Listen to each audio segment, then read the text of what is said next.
మరి ఈ భూమి మీద దేవుడు మనుషులుగా మనల్ని కలగజేసిన విధానం మనకు తెలుసు. సృష్టించిన సృష్టికర్త దేవుడు ఈ భూమి మీద కావలసిన ప్రతి అవసరతను మనకి ఇచ్చాడు. ఇచ్చిన దేవుడు ఈ భూమి మీద మనం ఎలా బ్రతకాలో కూడా నేర్పిస్తూ ఉన్నాడు, తెలియజేస్తూ ఉన్నాడు తన వాక్యం ద్వారా. మంచిది. ఈ భూమి మీద మనము జీవించినప్పుడు మన ఆలోచనలు దేవునికి మనము ఇవ్వకూడదు. ఎందుకంటే ఆయన ఆలోచనలు వేరు, మన ఆలోచనలు వేరు.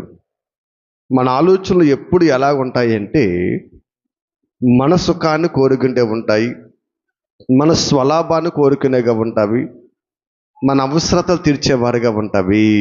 కానీ దేవుని ఆలోచనలు ఉన్నతమైనవి, గొప్పవి. ఎందుకంటే ఆయన ప్రతి ఆలోచన మనలను మహాలోకానికి నడిపించటానికే ఇచ్చినటువంటి మాటలు. కాబట్టి ఇక్కడ మనం ఆలోచన చేసినట్లయితే మరి మన ఉద్దేశములు ఆయన ఉద్దేశములు అంటేవి కావు అని కూడా పరిశుద్ధ గ్రంథములో మనం చూస్తూ ఉన్నాం, మనం వింటూ ఉన్నాం. మంచిది. ఈ భూమి మీద దేవుడు మనిషిని కలగజేసి మనిషిని పుట్టించి మనిషికి ఆయుష్ కాలాన్ని ఇచ్చాడు. ఆయుష్ కాలాన్ని ఇచ్చాడు. ఆయుష్ కాలము ప్రారంభములో నుంచి ఇప్పటి వరకు చూసుకుంటే ప్రారంభంలో మనిషి 1000 సంవత్సరాలు బతికాడు, 5 సంవత్సరాలు బతికాడు, 400, 300 ఇలాగా చివరికి మోషే కాలానికి వచ్చినప్పటికీ 124 సంవత్సరాలు అయింది. దావీదు కాలానికి వచ్చినప్పటికీ ఎంతైందమ్మా?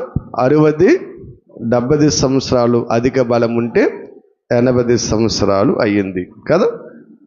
ఇప్పుడు క్రీస్తు కాలానికి వచ్చేటప్పటికి, మన కాలానికి వచ్చేటప్పటికి ఏమైంది? ఆయుష్ ఆవిరి వంటిది అన్నాడు, నీటి బుడగ లాంటిది అన్నాడు. మంచిది. కాబట్టి దేవుడు మనకిచ్చిన ఈ ఆయుష్ కాలంలో కీర్తన గ్రంథం 139వ అధ్యాయము 16వ వచనములో నేను పిండమనై ఉండగా నీ కన్నులు నన్ను చూసెను, నియమింపబడిన దినములలో ఒకటైనను కాకమునిపే నా దినములన్నీ నీ గ్రంథములో లిఖితములాయను అంటున్నాడు. అంటే నియమింపబడిన దినములలో ఒకటైనను కాకమునిపే అంటే తల్లి గర్భములో ఉండగానే, ఏంటి, పిండమనై ఉండగానే దేవుడు మనము ఈ భూమి మీదకి వచ్చి ఎంతకాలము బ్రతకాలో అప్పుడే మన ఆయుష్ను ఆయన నిర్ణయించేస్తాడు. ఎప్పుడు నిర్ణయించాడు ఆయన? ఎప్పుడు నుంచాడమ్మా? తల్లి గర్భములో ఉండగానే. ఆ ఆయుష్యే 60 సంవత్సరాలు, 70 సంవత్సరాలు, 80 సంవత్సరాలు, 50 సంవత్సరాలు. ఇలాగా ఎవరికి ఇవ్వబడిన ఆయుష్ కాలంలో వారు ఆ ఆయుష్ను ముగించుకొని ఈ లోకాన్ని విడిచి వెళ్ళిపోతున్నారు. మంచిది కదా. ఇప్పుడు దేవుడిచ్చిన ఆయుష్ కాలము మరి జ్ఞాపం చేసుకుంటున్నాం కదా అమ్మా. మనం దేవుడిచ్చిన ఆయుష్ కాలం జ్ఞాపం చేసుకుంటున్నాం. ఒకసారి మనం ఆలోచన చేస్తే మరి దేవుడు ఈ లోకములో ప్రతిదీ మనకిచ్చాడు. ఇచ్చిన ప్రతిదానికి మనం ఏం చేయాలనికి లెక్క అప్పగించాలి కదా. ఒకసారి మనము రోమపత్రికలో పౌలు గారు మాట్లాడుతూ 14వ అధ్యాయము 12వ వచనంలో ఒక చక్కటి మాటను అక్కడ పౌలు గారు రోమీయులకు రాస్తున్నటువంటి మాట రాస్తున్నారు. రోమపత్రిక 14వ అధ్యాయము 12వ వచనాన్ని అందరూ కూడా చదువుదాం. 2వ లైన్ చదవండి అమ్మా. అని వ్రాయబడి ఉన్నది, కనుక మనలో ప్రతి వాడును తన్ను గురించి దేవునికి లెక్క అప్పగింపవలసి ఉన్నది కదా.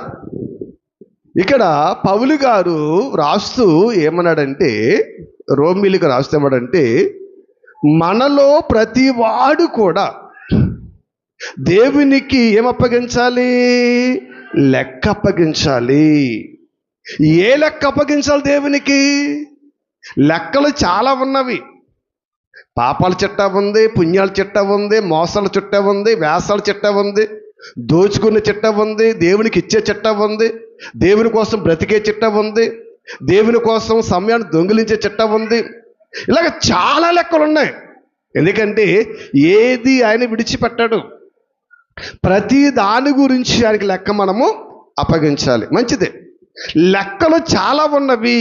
ఈ లెక్కలన్నీ ఒకసారి పక్కగా పెట్టి ఇక్కడ పౌలు గారు చెబుతున్న లెక్క గురించి మనం ఆలోచన చేద్దాం. ఎందుకంటే ఇక్కడ ఆలోచన చేస్తే ఏంటంటే, మనలో ప్రతి వాడును తన్ను గురించి దేవునికి లెక్క అప్పగించాలి. ఏ లెక్క అప్పగించాలంట? ఏమ్మా, ఏ లెక్క అప్పగించాలి? లెక్క అనగానే మనము పాపాల లేక అదా ఇదా దశమ భాగం అనుకుంటూ ఉంటాం. కానీ ఇక్కడ పైన అంటున్నాడు, రోమీయులకు రాసిన పత్రికలో ఆయన అంటున్నాడు చూడండి, ప్రతి నాలుకయు దేవుని స్తుతించును అని ప్రభువు సెలవిచ్చుచున్నాడు. ఏమ్మా, ప్రతి నాలుక ఎవరు స్తుతించాలంట? దేవుణ్ణి స్తుతించును అని ప్రభువు సెలవిచ్చుచున్నాడని వ్రాయబడి ఉంది. ఎక్కడ? ప్రవక్తల గ్రంథాలలో వ్రాయబడి ఉంది. ప్రతి నాలుక దేవుని స్తుతించాలి కదా. ఇప్పుడు దేవుని స్తుతించాలి, దేవుని మహిమపరచాలి, దేవుని గణపరచాలి. మనము ఈ భూమి మీదకి మనం వచ్చింది కూడా ఎందుకమ్మా? ఎనిమిది గ్రంథం అంటాడు కదా, నాకు కీర్తి స్తోత్ర మహిమలు కలగజేయుటకు నేను మిమ్మల్ని పుట్టించాను కదా. అంటే ఈ భూమి మీద మనము దేవుణ్ణి స్తుతించాలి, మహిమపరచాలి, గణపరచాలి, ఆయన క్రియలు చేయాలి, ఆయన కార్యాలు చేయాలి. ఈ రీతిగా మనం ఆలోచన చేస్తే అందుకంటండి ప్రతి నాలుక ఏం చేయాలంట? దేవునిని స్తుతించాలని వ్రాయబడి ఉన్నది కదా. కాబట్టి ఇప్పుడు మనలో ప్రతి వాడు కూడా లెక్క అప్పగించాలి. ఏ లెక్క అప్పగించాలి? అమ్మ, ఏ లెక్క అప్పగించాలి? సంఘంలో లెక్కలు అనుకుంటున్నారా? లేదా కూలి పనికి వెళ్ళి లెక్కలు అనుకుంటున్నారా? ఏ లెక్క అప్పగించాలన్నాడే? పైన ఏమన్నాడు ఆయన? దేవుడిని నువ్వు స్తుతిస్తున్నావు కదా, దేవుడిని నువ్వు మహిమపరుస్తున్నావు కదా, దేవుని నామాన్ని కనపరుస్తున్నావు కదా, ఆ లెక్క ఎవరికి అప్పగించాలి? దేవునికి అప్పగించాలంటండి. అమ్మయ్య, ఎలా అప్పగించాలంటమ్మా? ఏంటి? ప్రతి నాలుకయు దేవుడిని స్తుతించాలి అని వ్రాయబడి ఉంది కదా. ఇప్పుడు మనలో ప్రతి వాడు లెక్క అప్పగించాలంటే అసలు దేవుడిని నువ్వు ఎన్ని దినాలు స్తుతించావు? దేవుణ్ణి ఎన్ని దినాలు మహిమపరిచావు? దేవుణ్ణి ఎన్ని దినాలు ప్రార్థన చేశావు? ఎన్ని దినాలు వాక్యం చదివావు? ఎన్ని దినాల పాటలు పాడావు? ఎన్ని దినాలు దేవుని సన్నిధిలో ఉన్నావో ఈ లెక్క మనకు అప్పగించాలంట. దేవునికి అప్పగించాలి కదా. దేవునికి ఏం చేయాలంటే మనము అప్పగించాలి కదా. ఇప్పుడు మీరు చాలామంది పెద్దలు ఇక్కడ ఉన్నారు మీరు కదా. బాబూజీ గారు ఏంటి, దేవుని సన్నిధిలో అసలు మీ వయసు ఎంత ఉంటుంది? ఎన్ని సంవత్సరాలు దేవుని సన్నిధిలో ఉంటారు మీరు? ఏమండి, ఓ 10 సంవత్సరాలు. అంటే ఆయన మొన్న వచ్చాడు కాబట్టి. అంతకు ముందు నుంచి ఉన్న వాళ్ళు మీ వయసు ఎంత ఉంటుంది? అరుతమ్మ గారు, అనసూయ గారి వాళ్ళ వయసు ఎంత ఉంటుందమ్మా? దేవుని సన్నిధిలో ఎంత ఉంటుంది? 30, 40, 50 ఉంటుందా? ఉంటుందా? అంటే ఇలాగ మనం అనుకుంటున్నాం. ఏంటి? దేవుని సన్నిధిలో అసలు నువ్వెన్ని సంవత్సరాలు ఉన్నావంటే, నేనండి 40 సంవత్సరాల నుంచి ఉన్నానండి, నేనండి 50 సంవత్సరాల నుంచి ఉన్నానండి, నేను 60 సంవత్సరాల నుంచి ఉన్నానండి, ఇలాగ నేను 70 సంవత్సరాల నుంచి ఉన్నానండి. ఇలాగా మనము లెక్కలు చెప్పుతూ ఉంటాము. ఈవేళ పాఠం అంతా లెక్కలే, జాగ్రత్తగా వినండి అమ్మా. ఈవేళ ఈ సబ్జెక్ట్ అంతా లెక్కలు, జాగ్రత్తగా వినాలి. ఏంటి ఎన్ని సంవత్సరాలంటే, ఏంటి మేము 60 సంవత్సరాలండి, మేము 70 సంవత్సరాలండి దేవుని మందిరములో, ఇదిగో మేము 100 సంవత్సరాల నుంచే ఉన్నామండి అని చెప్పేవారు కూడా చాలామంది ఉన్నారు. మనిషి ఆయుష్య కాలం 60-70 సంవత్సరాలు, అధిక బలమున్న 80 సంవత్సరాలు. కాబట్టి ఒకసారి ఇక్కడ మనం ఆలోచన చేస్తే, మనము ఒక 80 సంవత్సరాలు బతికేస్తాం అనుకుందాం. ఎందుకంటే తక్కువ అంటే ఎవరికి ఇష్టం ఉండదు కదా, ఎందుకంటే అంతకుముందు చచ్చిపోమంటే అంటారు మళ్ళీ. ఒక 80 సంవత్సరాలు ఆయుష్ కాలం అనుకుందాం, దేవుడు అధిక బలం ఇచ్చాడు అనుకుందాం. 80 సంవత్సరాల ఆయుష్ కాలంలో అసలు మనం దేవుడితో ఎన్ని సంవత్సరాలు గడిపాము, ఎన్ని సంవత్సరాలు బతికాము? ఎన్ని సంవత్సరాలు ఏంటండి? పోనీ ఒక 20 సంవత్సరాలు బాల్యము వృద్ధాప్యం తీసేస్తే 60 సంవత్సరాలు అని అంటాం. ఎన్ని సంవత్సరాలమ్మా? 60 సంవత్సరాలు. 80 సంవత్సరాల ఆయుష్ ఇస్తే ఒక 20 సంవత్సరాలు బాల్యము కానీ వృద్ధాప్యం కానీ ఇలా తీసేస్తే 60 సంవత్సరాలు దేవునితో మేము బ్రతికేస్తామండి, 60 సంవత్సరాలు దేవుల్లో ఉన్నామని అంటాం. మంచిది. ఈ మాటను జాగ్రత్తగా మీరు మీ మనసులో పెట్టుకోండి. ఒకసారి భక్తుడైనటువంటి యాకోబు దగ్గరకు వస్తే, ఆదికాండము 47వ అధ్యాయములో 9వ వచనములో అక్కడ యాకోబు గారు ఒక మాట రాస్తూ ఉన్నాడు. ఎందుకంటే ఒకసారి ఆగండి. ఇక్కడ 47వ అధ్యాయము 9వ వచనములో మనం చదివే ముందు, యాకోబు బ్రతికిన సంవత్సరాలు ఎన్ని అమ్మా మీరు చెప్పాలి. యాకోబు బ్రతికినమ్మా, యాకోబు బ్రతికిన సంవత్సరాలు ఎన్ని అమ్మా? 147. ఎంత 30-40? 47. చూడండి, అదే అధ్యాయము 26వ వచనం, 28వ వచనం. యాకోబు తన బ్రతికిన దినములన్నీ కూడా ఎన్ని? 147 సంవత్సరాలు. ఎన్ని సంవత్సరాలు బతికంటే అమ్మాయినా? 147 సంవత్సరాలు కదా. ఇప్పుడు 147 సంవత్సరాలు బ్రతికిన యాకోబు అసలు దేవుని సన్నిధిలో తన సీనియర్ ఎంత ఉంటుంది? 100 ఉంటుంది అనుకుందామా? ఇలా 100 ఉంటుంది అనుకుందామా? మరి 50 సంవత్సరాలు ఉంటుంది అనుకుందామా? కానీ అదే యాకోబు అంటున్నాడు, 147 సంవత్సరాలు బ్రతికిన యాకోబు ఫరో దగ్గర, ఫరో అడిగితే, అయ్యా నీవు అసలు నీ వయసు ఎంత, నీ బ్రతికెంత, నువ్వు ఎన్ని సంవత్సరాలు బతికావు, నీ వయసు ఎంత అనగానే, అయ్యా నా వయసు చాలా పెద్దది, కానీ నేను మాత్రం బ్రతికి దినాలు కొంచెమే అన్నాడు. చూడండి, ఇప్పుడు చదవండి. యాకోబు, నేను యాత్ర చేసిన సంవత్సరాలు 130, నేను జీవించిన సంవత్సరాలు కొంచెముగాను దుఃఖ సహితముగాను ఉన్నవి. ఈ 130 ఏంటంటే ఫరో దగ్గరకు వచ్చినప్పటికీ, మళ్ళీ ఫరో దగ్గర వచ్చి మళ్ళీ బ్రతికాడు కదా, ఆ సంవత్సరాలు అక్కడ యాడ్ అయినాయి. ఈ 130 ఏంటంటే ఫరో దగ్గరకు వచ్చినప్పటికీ, ఫరో అడిగేటప్పుడు వయస్సు, మళ్ళీ ఐగుప్తులో ఉన్నాడు కదా, తర్వాత వయస్సు. కాబట్టి ఇక్కడ మనం ఆలోచన చేసినట్లయితే, నేను యాత్ర చేసిన సంవత్సరాలు 130 అంట. ఎన్ని సంవత్సరాలమ్మా? 130. నేను జీవించిన సంవత్సరాలు అంటే బ్రతికిన సంవత్సరాలు ఏంటంట? కొన్నేనా? ఏంటి, యాత్ర చేసిన సంవత్సరాలు 130 అయితే బ్రతికిన సంవత్సరాలు కొన్ని అంటున్నాడేంటి? ఆలోచన చేయాలి కదా. ఏమ్మా మనమేమంటాం? ఎన్ని సంవత్సరాలు బతికావు షారోన్ అంటే ఏమంటాం? ఏంటి 45 సంవత్సరాల వయసుని, అది 45 సంవత్సరాలు బతికామంటాం. కానీ యాకోబు అలాగంటలేదు. నేను జీవించిన సంవత్సరాలు ఎన్నన్నాడైనా? ఎన్నమ్మా? కొన్నేనా? మిగతా సంవత్సరాలు ఏం చేస్తాడైనా? బ్రతకలేదా? భూమి మీద లేడా?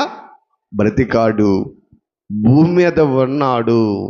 కానీ ఆ రోజులన్నీ ఎవరి లెక్కలు లేవు? దేవుని లెక్కలు లేవు. దేవుడికి లెక్క ఉంది. ఇందాక రోమపత్ర చదివి అది మనసులో పెట్టుకొని మీరు ఆయనను స్తుతించి మహిమపరిచి ఘనపరచాలి అని వ్రాయబడి ఉంది కదా. ఇప్పుడు ఆ లెక్కను మనం దేవునికి ఏం చేయాలి? అప్పగించాలి. ఆ లెక్క చెప్తాడు ఇక్కడ యాకోబు. అయ్యా నేను 130 సంవత్సరాలు బతికాను, కానీ నా దేవునితో మాత్రం నేను ఎన్ని సంవత్సరాలు బ్రతికాను? కొద్ది సంవత్సరాలే బ్రతికాడంటండి. మరి మనం ఎన్ని సంవత్సరాలు బ్రతికామేంటి? ఏమ్మా, మనం ఎన్ని సంవత్సరాలు బ్రతికాం? మన లెక్క కూడా తెలుసుకుందాం, మనం ఎన్ని సంవత్సరాలు బ్రతికాము. ఇలా క్రైస్తవులకున్న ఊత పదమేంటి తెలుసండి? ఊత పదమేంటి తెలుసండి? కీర్తన గ్రంథములో 80వ అధ్యాయములో 84వ అధ్యాయంలో 10వ వచనం ఒక మాట ఉంది కదా, దీన్ని చూసుకుని ముందుకెళ్ళిపోతున్నారు అందరూనండి. నీ ఆవరణములో ఒక దినము గడుపుట 1000 దినములు శ్రేష్టం అంటండి. సరిపోద్ది. ఇంకేముంది, బ్రతుకు ధన్యం అయిపోయింది. ఒకరోజు వెళ్తే 1000 రోజులు బ్రతికేస్తున్నాం. 1000 రోజులు, ఒక రోజు దేవుని సన్నిధిలో గడపడం అంట 1000 దినముల శ్రేష్టం కదా. అమ్మయ్య, ఒక ఆదివారం వెళ్తే 1000 ఆదివారాలు వెళ్ళినట్లే అని క్రైస్తవ్యము ఈ భ్రమలో ఉండిపోయిందండి. ఇక్కడే ఆగిపోయింది. భక్తుడైన దావీదు గారు మాట్లాడుతూ, ఒక దినము గడితే మంచిది, గొప్పది, ఆశీర్వాదము అనే ఉద్దేశంతో చెబుతున్నాడు. కానీ నీ ఒక రోజు అడిగితే 1000 రోజులు వెళ్ళినట్టు కాదు. అర్థమైందా? ఒకరోజు పనికెళ్ళి 1 రోజులు కూలి పని మండిస్తాడా? ఎందుకు ఇవ్వడం? పోనీ ఒక్కరోజు వండుకుని 10 రోజులు తిందామా? ఈ లెక్కలు మాత్రం కరెక్టు. అక్కడికి వచ్చినప్పుడు మాత్రము ఒకరోజు వెళితే 1000 తినాలన్నాడు కదా. అమ్మయ్య, ఆడుకుంటుంది క్రైస్తవ్యము. ఆయన దేవుని సన్నిధి ఎంత గొప్పదో చెప్పాడు. చెప్పడానికి ఆ పదాన్ని ఉపయోగించాడు. ఇంత గొప్ప సన్నిధి, ఇదిగో దేవుడి సన్నిధి ఎంత గడపడం ఆశీర్వాదము, 1000 దినములు శ్రేష్టం అన్నాడండి. చాలా, అంత ఆశీర్వాదముతో సమానం అన్నాడు. అంతే తప్ప ఏదో ఒక రోజు వెళ్తే 1000 రోజులు వెళ్ళినట్టు మాత్రము కాదు కదా. ఇక్కడ దావీదు గారు ఇలా చెప్పారు కదా, మంచిది. అయితే మరి పేతురు గారు ఏం చెప్పాడు ఇక్కడ దావీదు గారు ఇలా చెప్పాడు కదా, ఒక దినము 1000 దినాలు శ్రేష్టం అన్నాం. ఇక్కడే క్రైస్తవం ఆగిపోయింది. ఒకసారి పేతురు గారు కూడా ఏం చెప్పారో మనం చూస్తే, పేతురు రాసినటువంటి 2వ పత్రికకు మనం వెళ్దాం. అందరూ కూడా మీ బైబిల్ తీయండి. పేతురు రాసినటువంటి 2వ పత్రికలకు మనం వెళ్తే 3వ అధ్యాయము 8వ వచనములో దేవుడు చెప్పినటువంటి మాటను పేతురు గారు మాట్లాడుతూ, ప్రియులారా, ఒక సంగతి మరిచిపోకండి. అమ్మా, ప్రియులారా, ఒక సంగతి మర్చిపోకండి. మీరు ఎక్కడ ఉండిపోయారు? మీరు అక్కడ దావీదు దగ్గరే ఉండిపోయారు. మీరు ఎక్కడ ఉండిపోయారమ్మా? దావీదు గారి దగ్గరే ఉండిపోయారు. అక్కడి నుంచి రండి అని, ప్రియులారా, ఒక సంగతి మరిచిపోకండి. ఏలయనగా ఏమనగా ప్రభు దృష్టికి ఒక దినము 1000 సంవత్సరముల వలె, 1000 సంవత్సరాలు ఒక దినమ వలె ఉందంటండి కదా. ఇప్పుడు దేవుని దృష్టికి 1000 సంవత్సరాలు ఒక దినములే ఉందంట. ఒక దినము 1000 సంవత్సరాలే ఉంది కదా. మనము ఒక దినము గడుపుట 1000 దినముల శ్రేష్టంలో ఉండిపోయాం. మరి ఆయన ఏమంటున్నాడు? 1000 సంవత్సరాలు కూడా ఒక రోజుతో సమానమంటున్నాడు. మరి ఈ మాట ఏం చేద్దాం? మరి ఈ మాట ఏం చేద్దాం? మన లెక్కేమో ఒక రోజుకి 1000 కట్టేస్తాం. ఆయన లెక్క అంటున్నాడు, మరి ఒక రోజుకి 1000 మీరు కట్టారు, బాగానే ఉంది. మరి నా లెక్క కూడా ఉంది. 1000 రోజులకి ఒక రోజు కదా. ఒక రోజుకి 1000 రోజులు అన్నాడు కదా. ఒకటి 1000 అంటున్నాం, 1000కి 1 అంటున్నాడు. మరి ఈ లెక్క కడితే ఎలాగుంటుంది? అర్థమైందా? ఒక రోజుకి 1000 కట్టేస్తామన్నాం. ఒక రోజు వెళ్తే 1000 రోజులు వెళ్ళేట్లు అన్నాం. కడిక అన్నాడు 1000 రోజులు వెళితే ఒక రోజే లెక్క కడతానన్నాడు. అప్పుడు దేవుని సన్నిధిలో మన సమయం ఎలాగుంటుంది? ఉంటుందండి ఎక్కడో ఉంటాం ఉండదు. చూడండి, ఒక దినము 1000 దినములు, 1000 దినములు ఒక దినము వలె ఉంది ఎవరి దృష్టికి? ప్రభు దృష్టికి. అందుకే ఆయన ఉద్దేశాలు వేరు, మన ఉద్దేశాలు వేరు. ఆయన ఆలోచనలోకి మనం వెళ్ళాలి, కానీ మనకు నచ్చిన ఆలోచనలోకి మనము వెళ్ళిపోకూడదు. అందుకే యాకోబు అంటున్నాడు, అయ్యా నేను 130 సంవత్సరాలు బ్రతికినా కానీ నేను జీవించిన సంవత్సరాలు చాలా చాలా తక్కువ. మరి ఏ లెక్క మనం తీసుకుందాం? 1000 తీసుకుందామా, 1001 తీసుకుందామా? ఆలోచన చేయండి. అందుకే మోషే గారు కీర్తన గ్రంథములో 90వ అధ్యాయము 12వ వచనములో ఆయన మాట్లాడుతున్నట్టు ఒక మాట మనం చూస్తే ఆయన అంటూ ఉంటాడు అక్కడ, మాకు జ్ఞాన హృదయము కలుగు చేయము, మా దినములు లెక్కించుటకు మాకు నేర్పము. ఏమండి, ఇక్కడ మా దినములు లెక్కించుటకు అనగానే మనం ఏం లెక్కేసుకుంటున్నాం? ఏం లెక్కేస్తున్నామా? ప్రతి పుట్టినరోజుకి 25, 35, 40 సంవత్సరాలు, 50 సంవత్సరాలు, ఈ లెక్క మనకెవరు నేర్పించాలి? ఈ లెక్క మనకెవరు నేర్పించాలా? ఈ లెక్క నేర్పించడం జ్ఞానం అక్కర్లేదు. కానీ ఇక్కడ మోషే గారు మాట్లాడు, అయ్యా మాకు తెలివి లేదు నాయనా, మాకు జ్ఞానం లేదు నాయనా, ఆ తెలివిని ఆ జ్ఞానాన్ని మాకు దయచేసి అసలే మా బ్రతుకు దినాలు లెక్కించుట మాకు నేర్పించుమయ్యా. ఈ లెక్కన కట్టాడు ఎవరు? యాకోబు గారండి, జ్ఞానముతోనండి. కాబట్టి ఆలోచన చేయండి. అంటే ఇక్కడ దేవుని సన్నిధిలో మనం ఎన్ని రోజులు గడుపుతున్నాము, అసలు మన సమయాన్ని ఎంత ఇస్తున్నాము, ఆ దినాలు మనం లెక్కించుకోవాలి. అంతే తప్ప ఆదివారం వెళ్ళాం కదా రోజు అని మాత్రం లెక్కించకూడదు, శుక్రవారం వెళ్ళాం కదా రోజు అని మాత్రం లెక్కించకూడదు. అసలు దేవుని సన్నిధిలో అసలు ఎన్ని రోజులు మనం వెళ్తున్నాం, ఎన్ని గంటలు మనం వెళ్తున్నాం, ఎన్ని సంవత్సరాలు దేవుని సన్నిధిలో మనం గడిపాము, ఆలోచన చేయాలి. అదే అన్నాడు, ప్రభువా నాకు జ్ఞాన హృదయము కలగజేయి. అసలే నా రోజులు లెక్కించుకోవాలేను, నా రోజులను లెక్కించుకోవాలి అని ఇక్కడ మోషే గారు మాట్లాడుచూ ఉన్నాడు కదా. 1 రోజు 1000 రోజులు శ్రేష్టమని చెప్పాడు కదా ఎవరు? దావీదు గారు కదా. మరి 1 రోజు 1000 రోజులు శ్రేష్టమని చెప్పిన దావీదు గారు అసలు దేవుని సన్నిధిలో ఎలా గడిపాడు? ఆయన ఎలా గడిపాడు? ఏమ్మా, కీర్తన 1:2 ఏమన్నాడు? ఇదిగో దీవారాత్రులు నీ ధర్మశాస్త్రం ధ్యానించేవాడు ధన్యుడు. చూడండి, ఎవడమ్మా? దీవారాత్రులు ధర్మశాస్త్రం ధ్యానించేవాడు ధన్యుడు అన్నాడు. మరి 1 రోజుకి 1000 రోజులు శ్రేష్టమైనప్పుడు దీవారాత్రులు ధ్యానించడం ఎందుకు? మనం బాగా ఆలోచన చేయాలి. ఆయన చెప్పిన ఉద్దేశం వేరు. దేవుని గొప్పతనాన్ని, దేవుని ఔన్నత్యాన్ని, ఆయన స్థితిని పోలుస్తూ ఉన్నాడు. కనుక క్రైస్తవం అక్కడ ఆగిపోయింది. 1 రోజు వెళ్తే 1000 రోజులు అన్నాడు కదా దావీదు గారు. అమ్మయ్య సరిపోద్ది బ్రతుకు జీవితం అనుకుంటున్నారు. అందుకే కొంతమంది చూడండి, క్రిస్మస్కి వచ్చే వాళ్ళు కొంతమంది ఉంటారు, ఈస్టర్కి వచ్చే వాళ్ళు కొంతమంది ఉంటారు, గుడ్ ఫ్రైడేకి వచ్చే వాళ్ళు కొంతమంది ఉంటారు, అప్పుడప్పుడు వచ్చేవాళ్ళు కొంతమంది ఉంటారు. ఎందుకని? 1 రోజు వెళితే 1000 దినాల శ్రేష్టము. కానీ అసలు ఆ మాట చెప్పిన దావీదు గారు దేవుని సన్నిధిలో ఎలా గడిపాడో తెలుసండి. కీర్తన 119వ అధ్యాయము 164వ వచనం చూస్తానండి. 119, 164 చూస్తే అంటాడు ఆయన,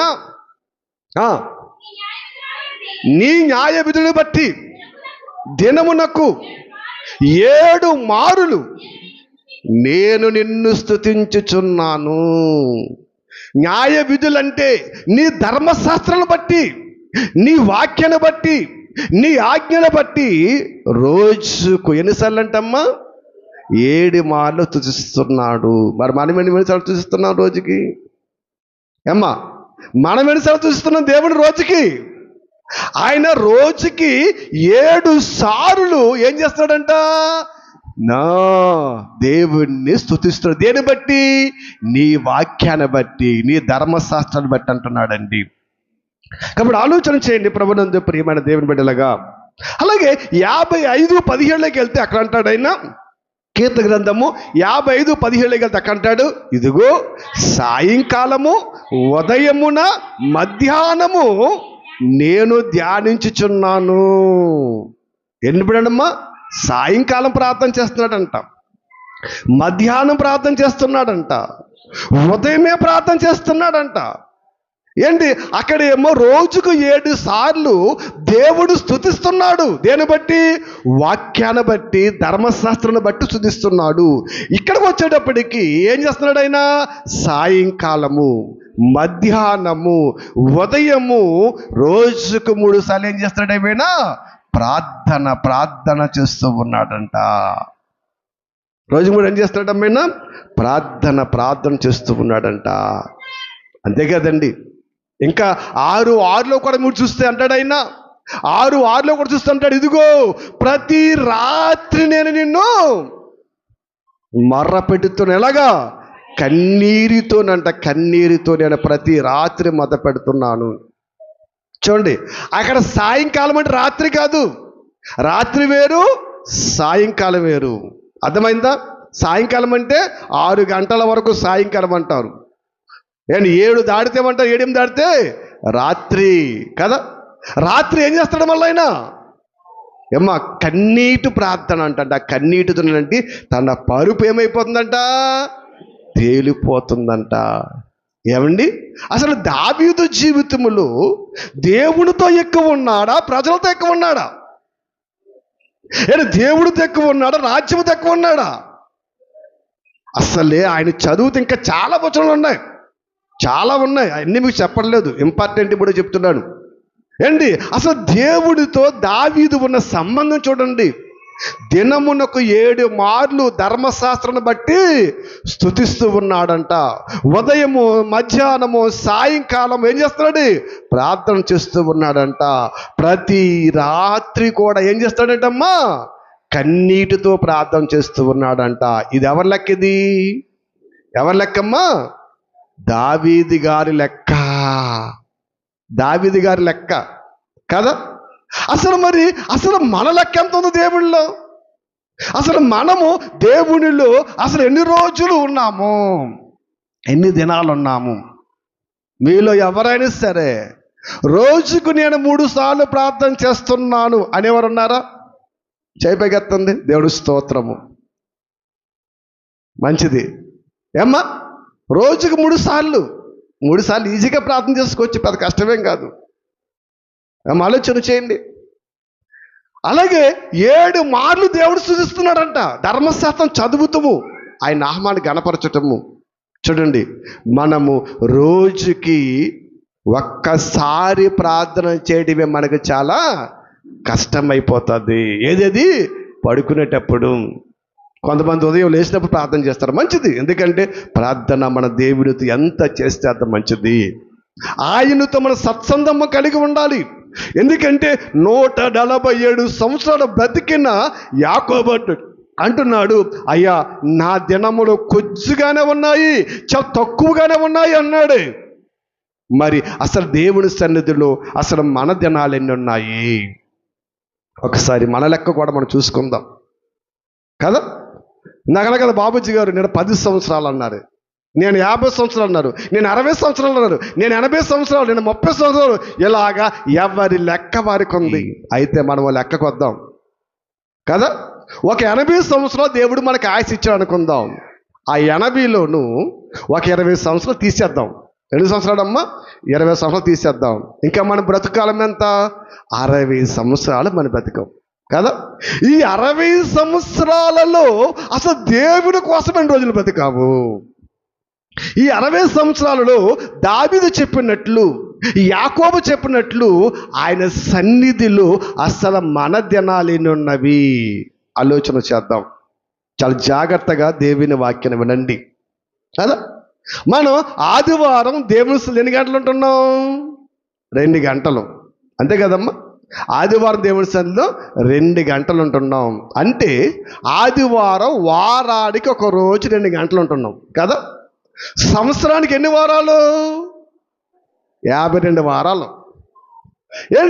ఆదివారం 2 గంటలు దేవుని సన్నిధిలో ఉంటే సంవత్సరానికి 52 వారాలు. అయితే సంవత్సరానికి ఎన్ని గంటలు ఉన్నా దేవుని సన్నిధిలో మనము? 52 × 2 104 గంటలు ఉన్నాం. ఎప్పటికమ్మా? సంవత్సరానికి 104 గంటలు ఉన్నాం కదా. 104 గంటలని రోజుకి 24 గంటలతో భాగిస్తే ఎన్ని రోజులు వచ్చి అనుకున్నారు? 4.3 డేస్ వచ్చింది. ఎన్ని రోజులు తెలుసండి? 4.3 డేస్. అంటే సంవత్సరానికి ఎన్ని రోజులు దేవుడి సన్నిధిలో ఉన్నావు? 3 వదిలేయండి, 5 వేసుకుందాం, మన ఇష్టమే కదా. 5 వేసుకుందాం, 4 రోజులన్నర ఉన్నామంట. సంవత్సరానికి ఎన్ని రోజులమ్మా? 4 రోజులన్నర. ఎక్కడా? దేవుడి సన్నిధిలో. మరి లోకంలో 360లో లోకంలో ఉన్నాము. ఆ 4 రోజులన్నర ఎక్కడ ఉన్నాం? దేవునిలో ఉన్నాం. చూసారా? అందుకే అన్నాడు భక్తుడు, మా దినములు లెక్కించడం మాకు నేర్పు నాయన అంటున్నాడు కదా. అలాగంటారేంటండి? మేము శుక్రవారం కూడా వస్తున్నాం కాదు అంటారు మీరు. మంచిదే, మేము శుక్రవారం లెక్కటరు అంటారు. ఇప్పుడు శుక్రవారం వచ్చారు. శుక్రవారం ఎన్ని గంటలు? అదే 2 గంటలే. 7 నుంచి 9, 7 నుంచి 9, 2 గంటలే అనుకుందాం. ఈ 2 గంటలు లెక్కెడితే అది కూడా ఎంత అయింది? 2 × 52 104. అది కూడా ఎంత అయింది అమ్మ? 104 అంటే బై 24 ఎంత అయింది? 4.5 3 అనుకో, 5 వేస్తున్నానులే. 4.5 4 రోజులన్నర కదా. ఆదివారం మానకుండా జీవిత కాలములో, శుక్రవారం మానకుండా జీవిత కాలములో, ఇది 60 సంవత్సరాలు లెక్కమ్మో. 30 సంవత్సరాలు ఉన్నారు, 10 సంవత్సరాలు ఉన్నారు, ఇవన్నీ లెక్కండి. 60 సంవత్సరాలు లెక్క చెప్తున్నాను నేను కదా. మానకుండా వచ్చేవారు ఏమా ఎన్ని సంవత్సరాలు దేవుడు కూడా మనకు కట్టుకుందాం కదా. అదేమో ఎన్ని సంవత్సరాలు వచ్చింది? 4.5 డేస్. ఇది కూడా 4.5 డేస్. అంటే శుక్రవారం ఆదివారం మానకుండా వస్తే సంవత్సరానికి ఎన్ని రోజులు వస్తున్నాం మనం దేవుని దగ్గరికి? 9 రోజులు వస్తున్నాం. ఇదేంటండి? అది ఏ ఆదివారం మనం 52 రోజులు వచ్చామంట. మనం ఎన్ని రోజులు వచ్చామ్మా? 52 రోజులు. 9 రోజులు వచ్చామంట. ఎన్ని రోజులమ్మా? 9 రోజులు వచ్చామంట. 9 రోజులు వచ్చామంట. 9 రోజులు వచ్చాము. కాబట్టి మీరు ఆలోచన చేయండి, ప్రభునందు ప్రియమైన దేవుని బిడ్డలుగా, ఈ 9 రోజులు మనము 60 సంవత్సరాలకు కడితేనండి, 60 సంవత్సరాల ఆయుష్ కాలములో దేవుని సన్నిధిలో ఎన్ని సంవత్సరాలు చేశామని అండి? ఎన్ని ఉంటాయి అనుకుంటున్నారు అమ్మా? 20 ఉంటాయి అనుకుంటున్నారా? సంవత్సరాలు, గంటలు అయిపోయింది, రోజులు అయిపోయింది, ఇప్పుడు సంవత్సరాలకు వచ్చాం. 60 సంవత్సరాలు కంటిన్యూగా శుక్రవారం ఆదివారం మానకుండా దేవుని సన్నిధికి వచ్చిన వాడు దేవుని సన్నిధిలో ఎన్ని సంవత్సరాలు తెలుసండి? 1.41 5కి వచ్చేద్దాంలే, మనం వేసుకుందాం. సంవత్సరంన్నర అంటండి. ఎంతడమ్మా? ఏంటి? 60 సంవత్సరాలలో ఆదివారం శుక్రవారం మానకుండా దేవుని సన్నిధికి వస్తానంటండి. ఆయన సన్నిధిలో మన సంవత్సరాలు ఎన్నంట? సంవత్సరమున్నర. ఇప్పుడు దాకా అయ్యి బాబు అంత అనుకున్నా ఎంత అనుకున్నాం అనుకుంటున్నారా? సంవత్సరన్నర కాలమా దేవుడి సన్నిధిలో మంది. అందుకే అన్నాడు భక్తుడు యాకోబు, అయ్యా నా వయస్సు 140 అయినప్పటికీ జీవించిన సంవత్సరాలు మాత్రము చాలా తక్కువ నాయనా. ఎక్కడా? నా దేవునిలో, నా దేవునితో, నా దేవుడి సన్నిధిలో, లోకములో ఎన్నో సంవత్సరాలు బతకని. అవన్నీ నాకు లెక్కక్కర్లేదు, అవన్నీ నాకు లెక్క రావు. నా దేవునితో ఇదిగో ఎన్ని సంవత్సరాలు నేను ఉన్నాను, అది నాకు లెక్క అంటున్నాడండి కదా. ఈ లెక్క మనం అప్పగించాలి. ఎవరికి? దేవునికి. దేవుడు ఆయుష్ ఇచ్చాడు కదని తేరగా మనం అనిపించేస్తున్నాం. మన ఇష్టం వచ్చినట్లు ఈ కాలాన్ని మనం ఖర్చు పెట్టేసుకుంటున్నాం. మన ఇష్టం వచ్చినట్లు లోకములో మనం వింటూ ఉన్నాం. మంచిది. మళ్ళీ మీరు అనొచ్చు, అండి ఆదివారం శుక్రవారం ఏంటండి? ప్రతిరోజు మేము ఇంటికాడ ప్రార్థన చేసుకుంటున్నామండి అనొచ్చు. మంచిదే కదా. ప్రతిరోజు ఇంటికాడ ఎంతసేపు ప్రార్థన చేస్తామనుకున్నాం? ఇప్పుడు గంట చేస్తారా? గంట చేయరు. ఒక అరగంట వేసుకుందాం. పొద్దుడు పావుగంట, సాయంకాలం పావుగంట, అరగంట వేసుకుందామా? ప్రతిరోజు మానకుండా ఒక అరగంట మనం ప్రార్థన చేస్తామనుకోండి. ప్రతిరోజు మానకుండా అరగంట ప్రార్థన చేసుకోమంటండి. అరగంట ఇంటూ 365 రోజులు చేస్తే ఎంత వచ్చింది? 182 గంటలు వచ్చింది. ఎన్ని గంటలు వచ్చిందమ్మా? 182 గంటలు వచ్చింది. ఆ 182 గంటలని మళ్ళీ భాగిస్తే ఎన్ని రోజులు వచ్చింది తెలుసండి? 7 రోజులున్నర వచ్చింది. ఏది? ప్రతిరోజు మనం ప్రార్థన చేసుకుంటే ఎన్ని రోజులు వచ్చిందండి అమ్మా? 7 రోజులున్నర వచ్చింది. 7 రోజులున్నర కదా. ఇప్పుడు ఆలోచన చేయండి కదా. అదేమో సంవత్సరంన్నర. ఏది? శుక్రవారం ఆదివారం వచ్చే సంవత్సరంన్నర అయితే ఈ ప్రతిరోజు అరగంట ప్రార్థన చేసి వచ్చిందమ్మా 7 రోజులున్నర వచ్చిందంట. ఏంటి అంతవరకు ఆగిపోయారేంటి? మరి మేము మీటింగ్లకి వెళ్తున్నాం కదా, ప్రార్థనకి వెళ్తున్నాం కదా, మరి ఆ లెక్క కట్టరా అంటారేమో. ఆ లెక్క కూడా కట్టుకుందామా? ఆ లెక్క కూడా మనం కట్టుకుంటే సంవత్సరంలో ఎన్ని రోజులు వెళ్తాం మనము? ఒకవేళ గృహ ప్రార్థనలకు కానీ, బయట ప్రార్థనలకు కానీ, స్తుతి కూటుకులకు కానీ ఎన్ని రోజులు వెళ్తామండి? సంవత్సరం ఎన్ని రోజులు వెళ్తాం? ఇప్పుడు ఒక 60 రోజులు వేసుకుందామా? లేదా మనం ఆలోచన చేసినట్లయితే ఇది ప్రతిరోజు ప్రార్థన చేసి ఎంత వచ్చింది? 7 రోజుల్లో నర వచ్చింది కదా. ఈ 7 రోజుల నరను 60 సంవత్సరాలు నువ్వు ప్రార్థన మానకుండా చేస్తే ఎన్ని సంవత్సరాలు వచ్చింది తెలుసండి? 1.2 అంటే సంవత్సరం పావు వచ్చింది. ఎంత వచ్చిందమ్మా? సంవత్సరం పావు. ఈ సంవత్సరం పావును ఆ సంవత్సరంన్నర ఎంత వచ్చింది ఇప్పుడు? ఏ మాత్రం తక్కువ? పావు తక్కువ 3 సంవత్సరాలు వచ్చింది. పావు తక్కువ 3 సంవత్సరాలు వచ్చింది కదా.